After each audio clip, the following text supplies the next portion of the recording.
podcast pertenece a la red Podcast SN.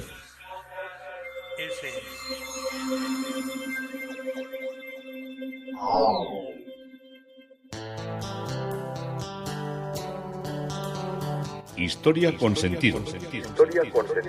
Un podcast realizado y presentado por Juan Carlos González.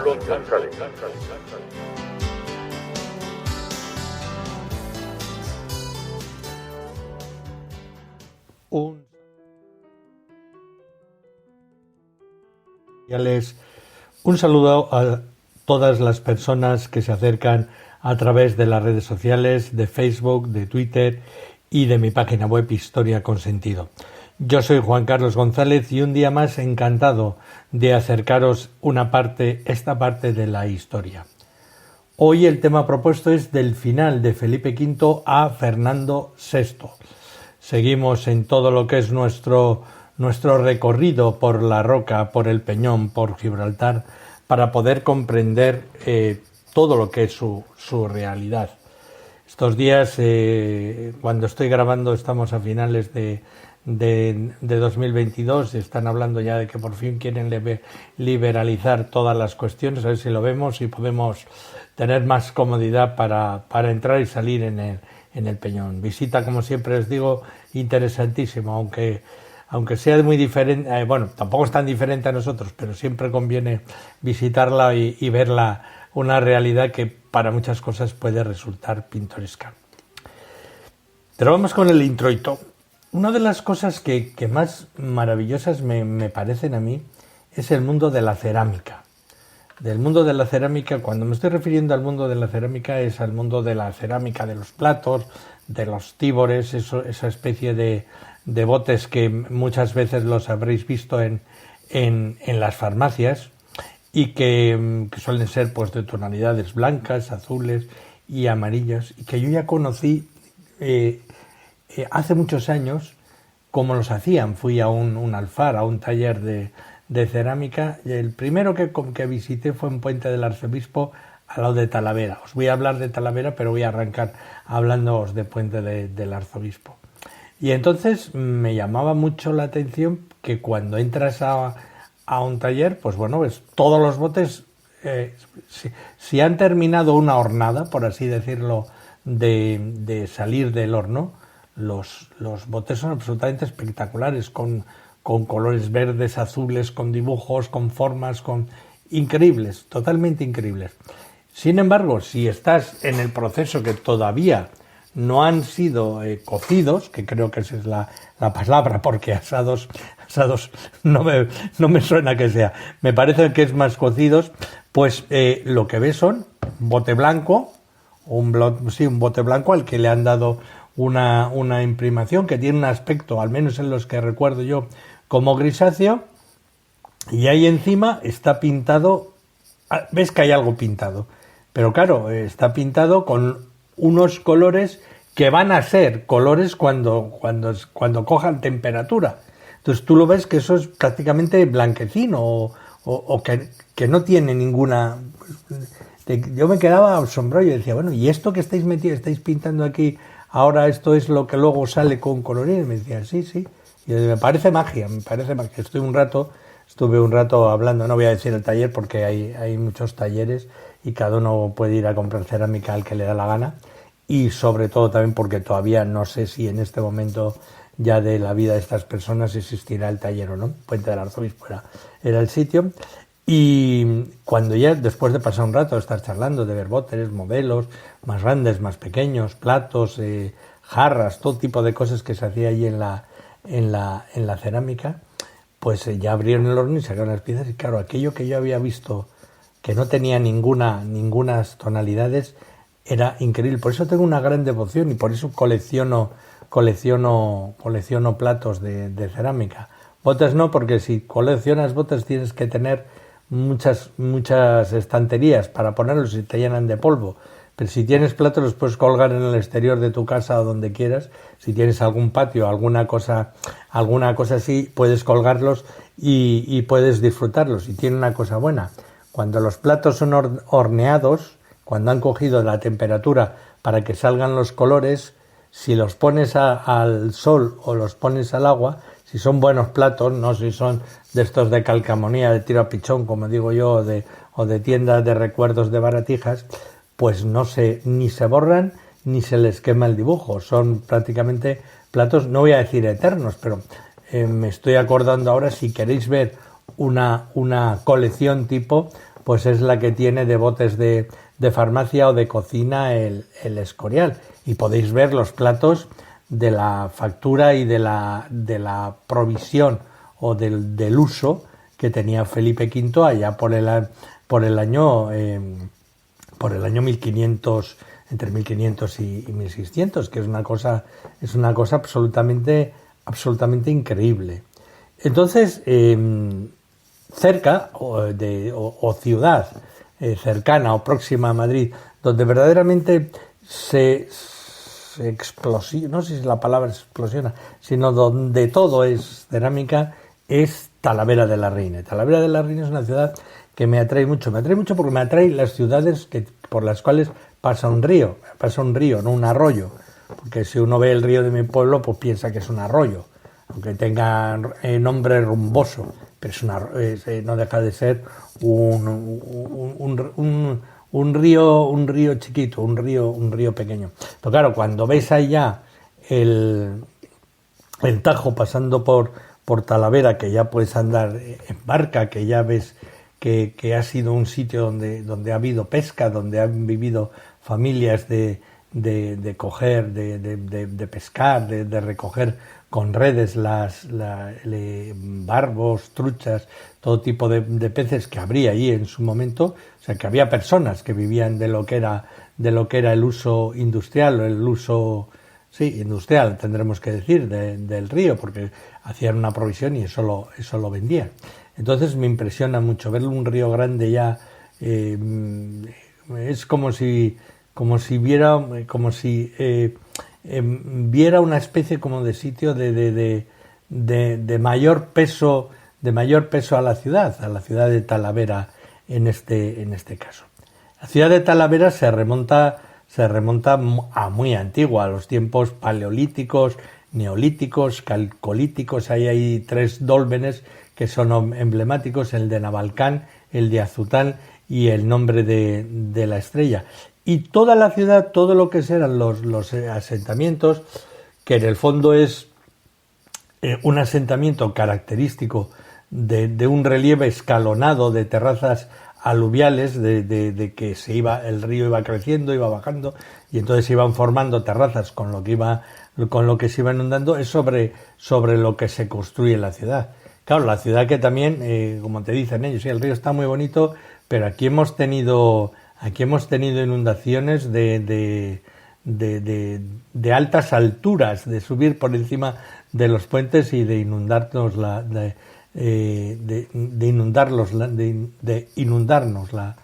ciudad. Indudablemente había allí una población prerromana desde la Edad del Hierro, y ya hay una gran catalogación. Incluso hay 2 berracos, que son esta especie de jabalíes o de bueno, algunos dicen que de marranos, de cerdos, otros dicen que son toros pequeños, pero bueno, ya en esa comarca de Talavera hay dos berracos que son tan típicos de lo que eran los pueblos iberos y anteriores. Y era una zona que estaba habitado por los betones y también en parte de esa comarca por los carpetanos. Y entonces pues se intenta o se piensa que se trata más de una población betona, puesto que los berracos de piedra eran muestra de zonas habitadas con una preponderancia de los bretones. Está en Toledo, está en todo lo que era el límite occidental de la presencia también carpetana de lo que era la ciudad de Toledo y de lo que es la ciudad que luego se denominó en tiempo de los romanos Caesaróbriga, que es el nombre exacto en romano, en latín, de Talavera de la Reina, cuando ya la organizan los romanos como ciudad. Esta población ya estaba situada con el nombre romano hasta el año 182 a.C., en que formó parte de lo que era la provincia de la Lusitania, pero dentro de lo que era el recorrido que venía desde Zaragoza, desde Casaragustia a Emérita Augusta, a Mérida. Y los romanos supieron explotar muy bien todo lo que era su valor ecológico, vinícola del río, dotándole de muchos cultivos de vid y de cereal. Y también convirtiéndolo en una sede de mercados y de intercambios comerciales, por ser un cruce de caminos, y de producción de alfar por la tierra sigilata que tenía, que se podía moldear fácilmente y se podía trabajar con ella. Y entonces hubo una ciudad romana importante donde es la plaza del Pan, que os explicaré ya el otro día, pues debajo prácticamente, no de la plaza del Pan exactamente, sino a un lado, era donde estuvo el foro, donde había templos, donde hubo un anfiteatro y donde hubo un circo. Con la llegada ya de los visigodos, el cristianismo se establece en Talavera, entonces se llamaba Évora, y en el año 602 Liuba, uno de los reyes reyes visigodos, regaló una pequeña estatua, que es la Virgen del Prado, que transforma todo lo que era la celebración pagana de lo que era la diosa Ceres, que era la diosa de la agricultura, del campo, de la abundancia, que era la que más había perdurado pese a que se estaba cristianizando toda la zona. Los musulmanes llegaron en el 712 y proporcionaron a la ciudad una muralla, el alcázar de Abderramán III, regadíos, fuentes, molinos, y ya la empezaron a llamar Talabaira, que es lo que nos ha quedado de Talavera. Siguieron cultivando cereales, vides, la tradición comercial, la fuerte tradición alfarera, y hubo una gran presencia también de una comunidad judía, de una comunidad musulmana y en menor medida de una comunidad cristiana. La rendición de la ciudad de Toledo a Alfonso VI en el año 1085 supuso que Talavera, como otras muchas ciudades de la Taifa, fueran reconquistadas por el rey de León y Castilla. Y en el contexto del avance almorávide de la península ibérica entre finales del siglo XI y principios de XII, la ciudad pasó temporalmente a manos de los musulmanes hasta el año 1109, y no retornaría hasta territorio cristiano hasta por lo menos el año 1113. Esta circunstancia constituyó en su momento una amenaza también para el control cristiano de la ciudad de Toledo. Sancho IV otorgó a la Guilla el privilegio de organizar 2 ferias agrícolas al año, y esto ha derivado en lo que hoy son las ferias de San Isidro en mayo y de San Mateo en septiembre. Y el 24 de junio del año 1328, Alfonso XI se casó con su prima hermana María de Portugal.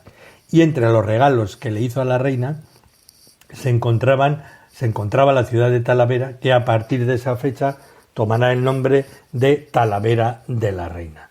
Ya sabemos un poco más de Talavera, que seguiremos visitándolo. Y volvemos a Gibraltar, volvemos, como titulamos hoy, al final de Felipe V y a Fernando VI. Sabéis que Felipe V abdicó, entró su hijo Luis I. Luis I duró unos meses porque murió muy brevemente, y volvió otra vez a hacerse cargo de la regencia él, y luego ya cuando, como veremos, el siguiente en sucederle fue su otro hijo, que fue Fernando VI. La ambición de nuestro país no se había acabado con la Toscana, con Parma, con Plasencia. Felipe V deseaba el resto de la herencia que había perdido en el Tratado de Utrecht, que incluía Nápoles y Sicilia. Y el éxito de la expedición a Nápoles se debió en gran medida a la neutralidad mantenida en lo que era el conflicto por parte de Gran Bretaña y de Holanda. El 3 de octubre del año 1735, Francia y Austria firmaron los preliminares de Viena que ponían fin al conflicto sobre la sucesión de Polonia. Y el 18 de mayo de 1736, nuestro país accedió a dichos preliminares, obteniendo para Carlos Nápoles y Sicilia, pero perdiendo el ducado de Toscana, que pasó al duque de Lorena y Parma, y Plasencia, que pasó al emperador austríaco. La Toscana es toda la zona florentina, para que os situéis. Toscana, Florencia, Venecia, el Véneto. Con este resultado puede decirse que la intervención española había sido un éxito. Es cierto que Nápoles y Sicilia eran mucho más importantes para nuestro país, pero lo cierto es que con las pérdidas de Toscana, Parma y Plasencia, cuando estamos hablando de Plasencia estamos hablando del norte de Italia, no os liéis pensando que estamos hablando de la Plasencia peninsular. Pues los objetivos se habían satisfecho, por así decirlo, a medias. Y el penúltimo enfrentamiento bélico de nuestro país durante el reinado del primer Borbón tuvo lugar con Portugal por la colonia de Sacramento. Una simple disputa diplomática hizo temer el comienzo de una nueva guerra en la que, sin duda alguna, Portugal recibiría la ayuda de Gran Bretaña. Sin embargo, no hubo lugar a la generalización del conflicto, de una acción bélica, porque tras una acción rápida se conquistó lo que habían ocupado los portugueses y comenzaron las negociaciones con la mediación de las potencias marítimas y de Francia. Y en marzo de 1737 se firmaba en París el tratado que zanjó la cuestión que tenían de Sacramento, que tenían entre los dos países. Un nuevo conflicto de intereses anglo-españoles surgió en 1739 y se agravó en 1740 con la muerte del emperador Carlos VI y puso en evidencia que los últimos tratados internacionales no habían conseguido la pacificación de Europa. La contraposición de los intereses anglo-españoles en América impedían una firme alianza entre ambos estados. Por un lado, Gran Bretaña, amparándose en los tratados anglo-españoles de 1670 y de 1713, exigía total libertad de navegación en los mares americanos, con el consiguiente perjuicio para España por el contrabando que ejercían los barcos británicos. Y por el contrario, nuestro país, amparándose en los mismos tratados, hacía una interpretación totalmente diferente. Alegábamos derechos de visita para salvaguardar el monopolio comercial que detentábamos y para evitar que barcos de contrabandistas se acercaran a las costas americanas. Y la guerra por la sucesión polaca obligó a nuestros barcos a condescender con Gran Bretaña temporalmente en espera de negociaciones posteriores. Sin embargo, nunca se alcanzó la solución del problema de fondo. En 1737 la situación era ya insostenible entre nuestro país y Gran Bretaña por la proliferación de contrabandistas y también por los derechos de visita que nosotros tratábamos de cumplir y que eran incompatibles, porque entonces los puertos ingleses no podían hacer, o los barcos ingleses que iban a puertos españoles no podían comerciar si estaban constantemente requeridos y revisados por los buques de nuestro país. Y los lobbies comerciales de Liverpool, de Londres y de Bristol, representados en la Cámara de los Comunes, y los colonos ingleses de América exigían medidas más enérgicas contra nuestro país. Los intereses comerciales británicos, encubiertos por un sentimiento nacional contra nuestro país, movieron al Parlamento, a propuesta del Gobierno, a aprobar el envío de una escuadra a las costas de América con intenciones bélicas. nuestro país tampoco eran tan contrarios a la guerra, y por primera vez se responde a lo que había sido el Tratado de Utrecht, con que el monarca español y su pueblo también estaban animados por un mismo espíritu para defender lo que consideraban sus territorios americanos irrenunciables. Esta guerra se desarrolló en 3 fases. La primera fase, cuyo comienzo se sitúa en 1739, Inglaterra dirigió sus ataques contra las posesiones americanas para privar a nuestro país de sus recursos y abrir nuevos mercados para el comercio británico. Y entre el primer gran éxito, que fue la conquista de Portobelo, el gabinete británico decidió lanzarse en una ofensiva total contra nuestro país. Para esta, conociendo de antemano los planes de ataque, esta acción, que fue conocida, fue capaz de contrarrestarse, pues la política desarrollada por Patiño en los años anteriores hizo posible ya un equilibrio naval, que no fuera tan importante la armada inglesa y que la de nuestro país ya tuviera un peso por la recuperación militar que había tenido. Y mientras tanto, Gran Bretaña trataba de evitar la intervención francesa a favor de España. Así que las fuerzas navales de las 2 flotas borbónicas unidas serían por primera vez, tras los tratados de Utrecht, superiores a las fuerzas británicas. Pero la muerte del emperador austríaco en 1740 complicó la situación al generalizarse la guerra en la que se implicó toda Europa, dando comienzo a una segunda fase de acciones bélicas. La pragmática sanción por la que se declaraba a María Teresa legítima sucesora de Carlos VI no fue suficiente para garantizarle el imperio de su padre ni para mantener la paz en Europa. Este conflicto por la sucesión austríaca podemos encontrar el reflejo de una doble confrontación.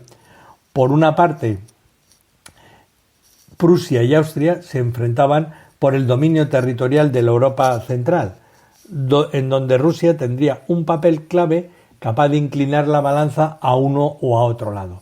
Este conflicto no concluiría definitivamente hasta el reparto de Polonia. Por otro lado, la rivalidad entre España y Francia con Gran Bretaña había condicionado la política de la Europa mediterránea y atlántica, y lo seguirá haciendo hasta el Congreso de Viena, en donde se liquidarán las viejas controversias anglo-franco-españolas, las de las 3 frentes. Nuestro país estaba inmerso en una guerra particular con Gran Bretaña y participó en este conflicto movida por sus intereses en Italia y también por el interés que tenía en Gibraltar. El 25 de octubre del año 1743, nuestro país y Francia firmaron el Tratado de Fontainebleau y el Segundo Pacto de Familia, por lo que nuevamente Francia se comprometía a apoyar las reivindicaciones españolas sobre Gibraltar y Menorca, y además España suprimía todos los privilegios comerciales británicos en América. Esta era la venganza para que le devolvieran lo que eran sus intereses. Resulta evidente que lo que pasó después, Francia nunca iba a supeditarse a los intereses de España, y su alianza nunca iba a ser gratuita. Esto no significaba que la guerra resultara una paz ventajosa para los Borbones, pero ya se produce que Felipe V llega a su final, muere, y su hijo Fernando VI hereda todos los territorios españoles. Con el nuevo rey, la política exterior vibrará hacia posiciones menos beligerantes, aunque no por ello será menos activa. Frente a las posturas a veces bélicas, a veces diplomáticas de Felipe V, el reinado de Fernando VI se caracterizó no solo por su pacifismo, sino también porque nuestro país sabrá mantenerse alejado de las órbitas francesa y británica.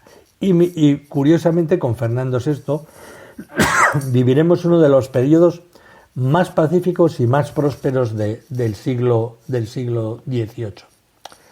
Con el nuevo rey Fernando VI, la política exterior fue sustancialmente distinta a lo que había desarrollado su padre.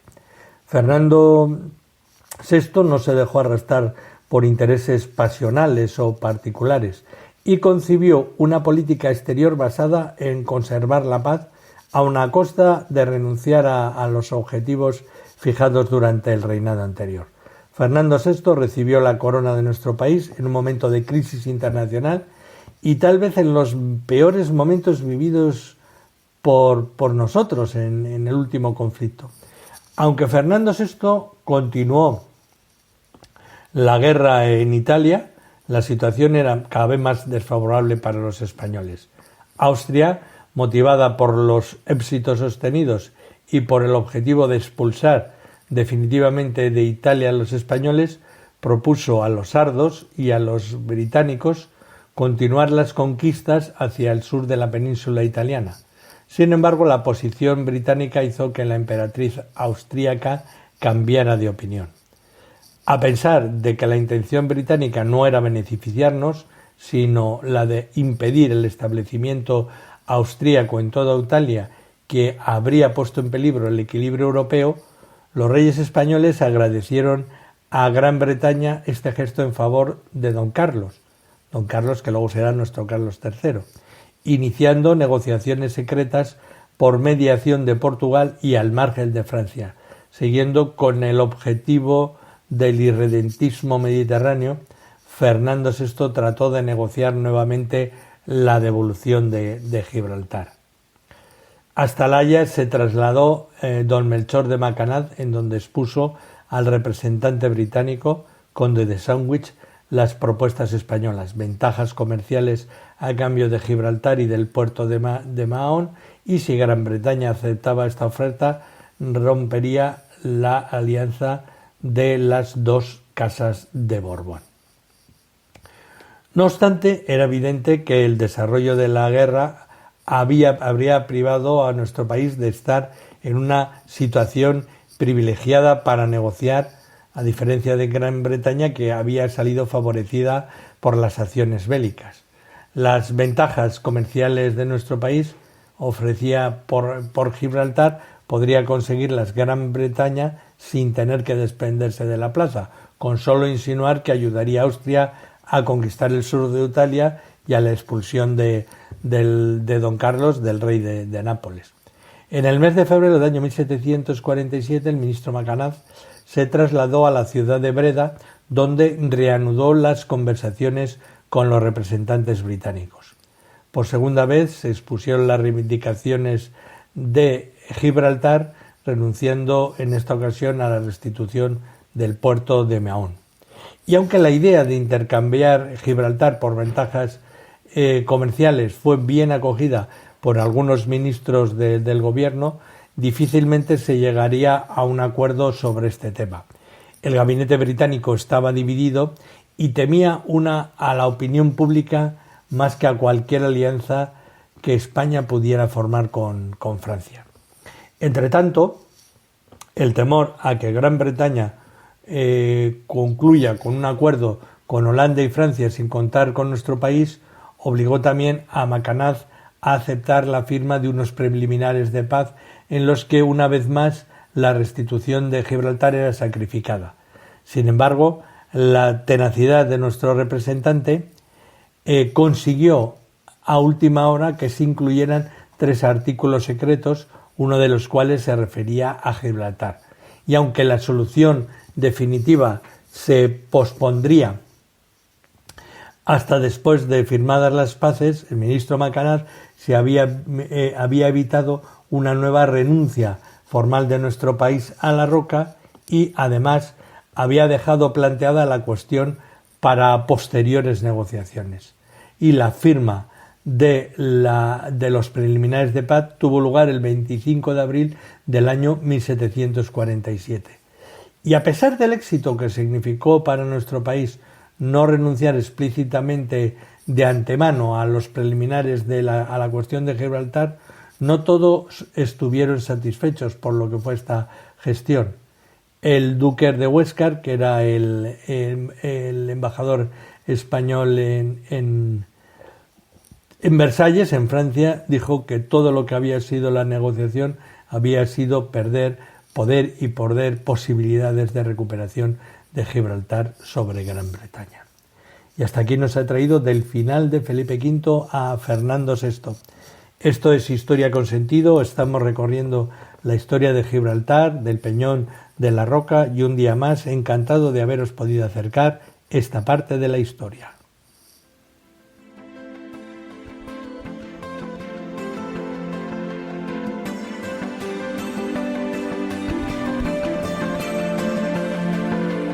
Hasta aquí un episodio más de Historia con Sentido. El podcast que te habla de historias de la historia, sucesos, eventos, como si el ayer fuera hoy. Síguenos a través de iTunes, Spreaker o iVoox. Contacta con nosotros por correo electrónico escribiendo a podcast@historiaconsentido.com. Nuestra web www.historiaconsentido.com. Y en Twitter nos encontrarás como @historiasentido. Este podcast pertenece a la red Podcast SM.